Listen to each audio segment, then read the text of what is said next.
I'm a licensed professional counselor, and this is my mental health updated analysis of the Nancy Guthrie case. These are my speculations. The Clinical File with John Cordray. Here's a part of the Guthrie family's most recent statement. We received your message, and we understand it. We are begging you to return our mother. This is the only way forward to peace for our family. This means so much to us. What drives a family to publicly declare their willingness to pay a ransom when faced with the unknown fate of a loved one? In situations like this, the psychological weight of uncertainty can push people toward decisions that balance hope against overwhelming fear. The most recent development in the Nancy Guthrie case came on February 7, 2026, when her daughter, Savannah Guthrie, along with her siblings, Cameron and Annie, released a short video on social media. In it, Savannah addressed the presumed captors directly, saying they had received a message and understood it. She begged for their mother's return, emphasizing that it was the only path for peace for the family. She ended with a clear statement. This held immense value to them, and they would pay. This followed an earlier video where the family requested proof of life, showing how the dynamics of negotiation in kidnapping cases can evolve rapidly under emotional strain. From a mental health perspective, this decision to publicly agree to pay reflects an intense psychological pressure families endure in abduction scenarios. The concept of proof of life is crucial here, as it serves as a lifeline amid despair. Families grapple with ambiguous loss, a term in psychology describing the grief of not knowing if the person is alive or gone forever. This ambiguity can lead to heightened anxiety, sleep disturbances, and even symptoms resembling post-traumatic stress disorder, as the mind oscillates between hope and dread. Deciding to pay, especially publicly, might stem from a place of desperation to regain control in a powerless situation. It's a calculated risk that carries the mental toll of wondering if it encourages further demands or if it's the key to resolution. In my experience in counseling those in crisis, such choices often highlight resilience, yet they can also mask underlying trauma that surfaces later. Investigators have confirmed they are aware of the new message, though details remain limited. The County Sheriff's Department, working with the FBI, has not disclosed the content, but the family's response suggests it's linked to ransom demands that surfaced earlier. The latest plea came as the search entered its 7th day, with no public signs of Nancy's whereabouts. Authorities did tow a blue SUV from the neighborhood on February 6, but they have not connected it definitively to the case. They also discovered cameras in the area that could provide, though results from that analysis are still pending. The absence of immediate breakthroughs adds to the psychological strain on everyone involved, as prolonged uncertainty can erode mental endurance. An 84-year-old resident of Catalina Foothills neighborhood in Tucson, Arizona, was last seen by her family on the evening of January 31, 2026. She had taken an Uber to her daughter Annie's home around 5:32 p.m. for a family dinner and game night. They've been interviewed and cleared, providing video footage from the ride that showed nothing out of the ordinary. Around 9:48 p.m. that night, Annie's husband dropped Nancy off at her home near East Skyline Drive, North Campo Avenue. The garage door opened, and by 9:50 p.m., it closed as he drove away. Psychologically, this routine evening underscores how abductions often exploit moments of normalcy, catching victims off guard.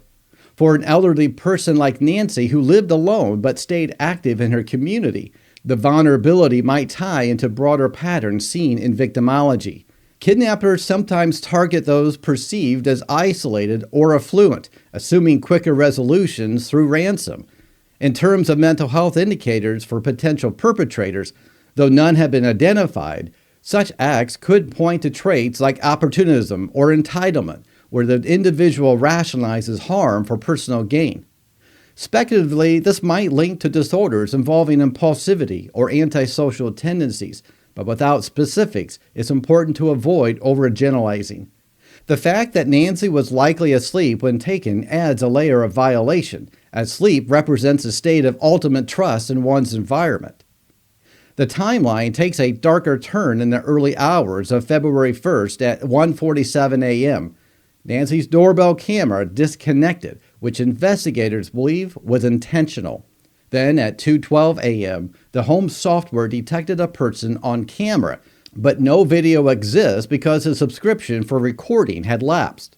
By 2:28 a.m., her pacemaker disconnected from the app on her phone, suggesting that she was either moved away from the device or the phone was tampered with. Blood found on the porch later matched Nancy's DNA, confirming foul play. She was reported missing around noon that day after failing to attend church, a regular part of her routine. This 41-minute window between the camera disconnect and the pacemaker issue raises intriguing behavioral clues. Why that specific time frame? It suggests a perpetrator who acted with some planning, perhaps knowing the layout or Nancy's habits. From a psychological angle, this could indicate overconfidence in execution, a common red flag in criminal behavior where individuals underestimate detection risk. As someone who analyzes patterns in human actions, I find it notable how such timelines often reveal a mismatch between perceived cleverness and actual traceability. The blood on the porch indicates possible struggle or injury, which could point to a perpetrator who resorted to violence when plans went awry, potentially revealing poor impulse control under stress. On February 2nd, the county sheriff's department publicly stated they suspected kidnapping or abduction based on evidence at the scene. That same day, local media outlet Cold TV received an email appearing to be a ransom note, demanding millions in bitcoins with deadlines of 5 p.m. on February 5th and another on February 9th. Other outlets received similar notes, which investigators are treating seriously despite no confirmed authenticity yet. An arrest was made on February 6th for a California man who sent a fake ransom text, highlighting how high-profile cases attract opportunists, which can complicate investigations psychologically by diluting credible leads.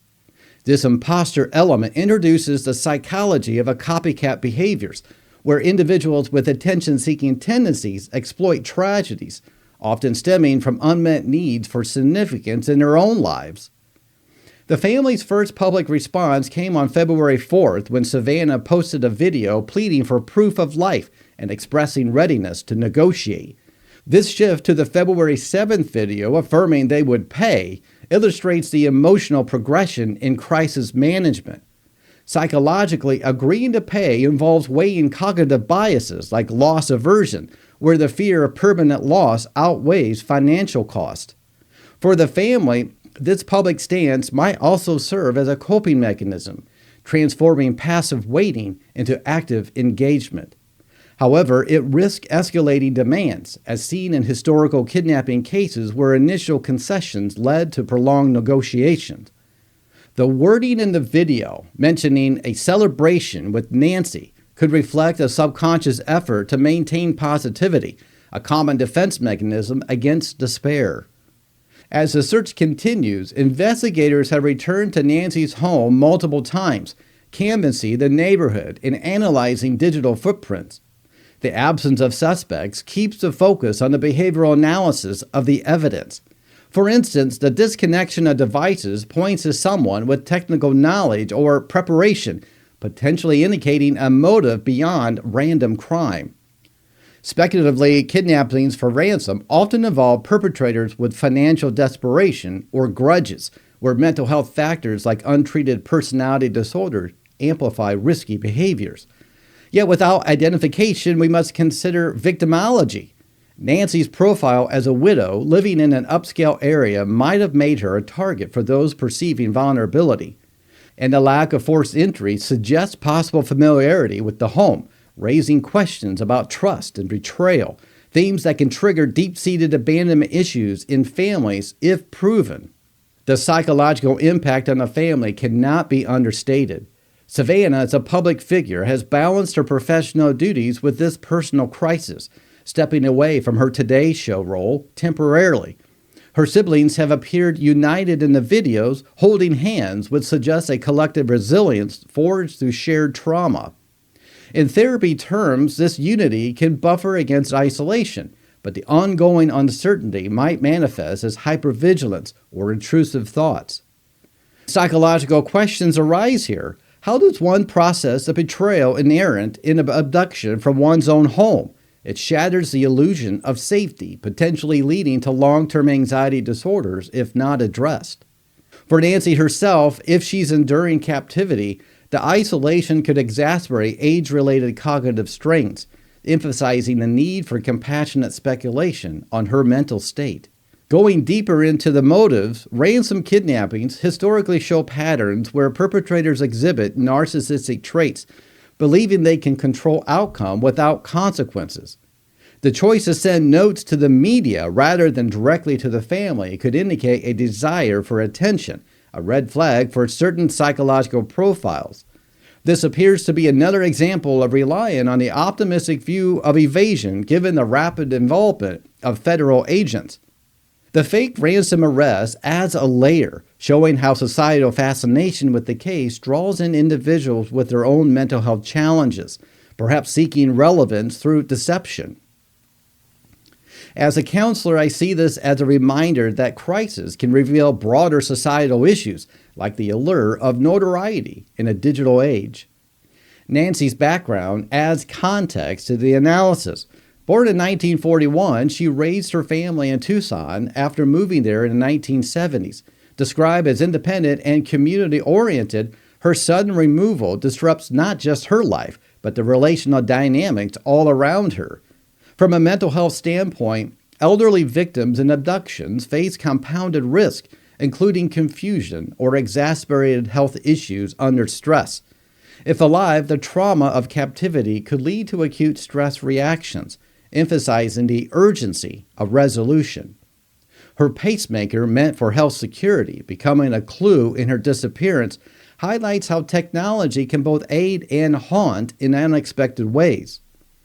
The investigation has drawn parallels to past abductions, like the 2003 case of Hetty Braun in Wisconsin, where an 88-year-old woman was taken from her home at night. In that case, the perpetrator was a neighbor with financial motives, eventually convicted. Such echoes remind us of recurring patterns in criminal behavior where perpetrators exploit similar vulnerabilities. Yet each case is unique, and here, the media ransom note suggests a bolder approach, perhaps indicating a perpetrator with less fear of exposure, which could tie to delusional thinking or overconfidence. Humans continue to demonstrate a remarkable creativity when explaining away inconvenient evidence, but in reality, forensic trails often prove stubborn. In analyzing the behavioral clues, the blood on the porch indicates a struggle or injury, pointing to a perpetrator undeterred by potential violence. This could speculate toward traits of callousness, often linked to unmet emotional needs in development, though again without details, it's speculative. The pacemaker disconnect adds a poignant detail. Technology meant for health monitoring becomes a timestamp in tragedy, underscoring how modern tools intersect with crime. This case is really concerning to me because of Nancy's age. She was dependent on the pacemaker because she had obvious heart issues. And heart issues a lot of times come from stress. And she's ultimately in probably one of the most stressful times of her life.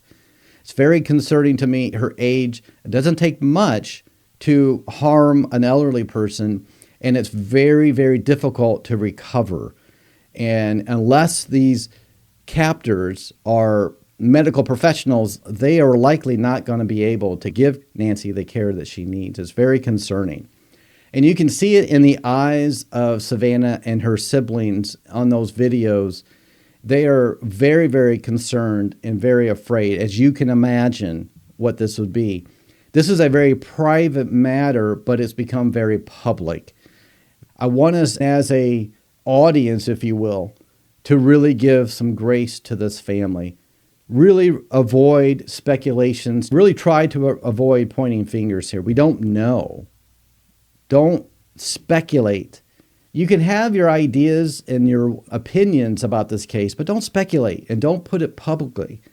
If you want to talk about this publicly, look at the evidence, help the family, and bring this to light to hopefully find Nancy again, alive and well. We want this to be a happy ending. So what do you think about the ongoing case? Cases like this, it's difficult to do a video because by the time the video comes out, there's already new evidence. And so if you're watching this and maybe there's new evidence after you watch this, let me know in the comments. It's important to keep the conversation going because we want to bring attention not to the family's pain, but attention to Nancy and the evidence and a potential evidence of finding her. That's what we all want, isn't it? Well, I want to know your thoughts. Tell me some of the things that really stood out to you in this video.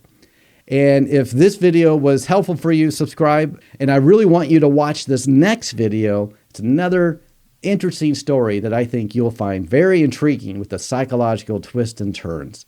Thank you for watching today. Until next time, stay curious, stay safe.